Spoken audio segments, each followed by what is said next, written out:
Coffee. French press, drip, latte, black, espresso, double shot, single shot, you name it, everyone takes theirs a specific way.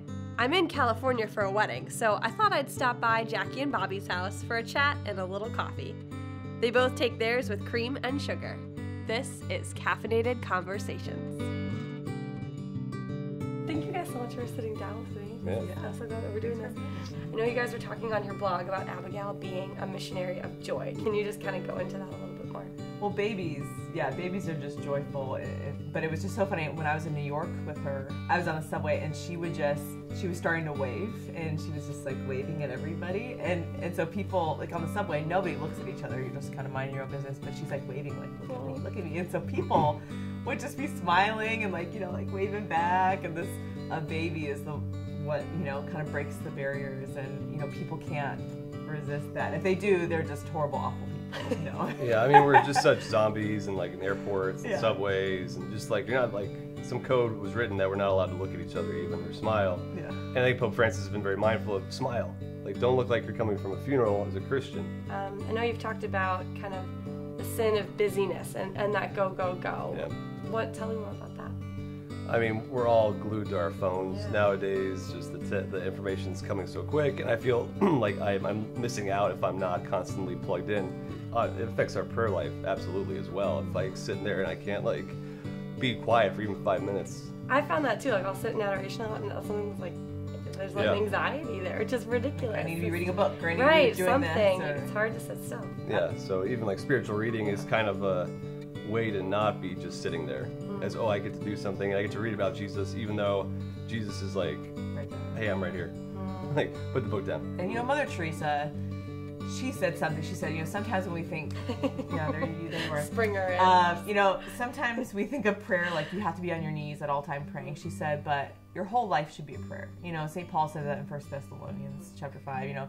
When you're folding your laundry, that should be a prayer to God. When you're, cooking a meal. Even the busyness can be kind of an addiction. And I'm just like, how are you doing? I'm busy. Okay, we're all busy. Yeah. But how often that busyness, the checking of the phone every 2 minutes, it's kind of an excuse not to be alone.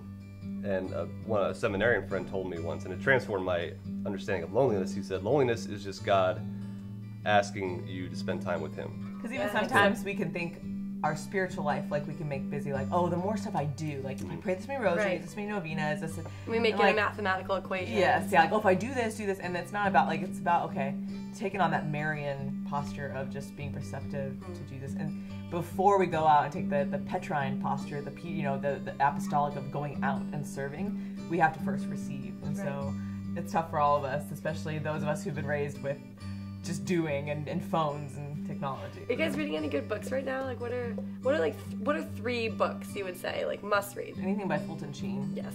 Okay, so The World's First Love. Yes. Amazing. And 3 to Get Married. Actually, while we were engaged, we read 3 to Get Married. So good. If every engaged couple read 3 to Get Married by Fulton Sheen, Ooh. They'd be good to go. The world would be a holy place. Really? Yeah. Oh, interesting. Gosh, so good. Huh. Right now, I just started The Way of Perfection by St. Teresa of Avila. Yeah. She is so funny. She was a sassy woman, and I'm like, man, I would be BFFs with Teresa of Avila just because her humor. I can tell she really down to earth. Yeah. So one that we recommend so much to young adults is Men, Women, and the Mystery of Love by Dr. Edward Shree. Okay. Just because he takes Pope John Paul's love and responsibility, which is very philosophical, right? And it's hard to dive into if you don't have the background. Yeah, if you don't have the background of philosophy, you're just like, what is he talking about? But Men, Women, and the Mystery of Love, it takes love and responsibility, and he does such a good job speaking to young adults, or even teens as well. We did a book study with some of the guys at his school. Yeah, we did.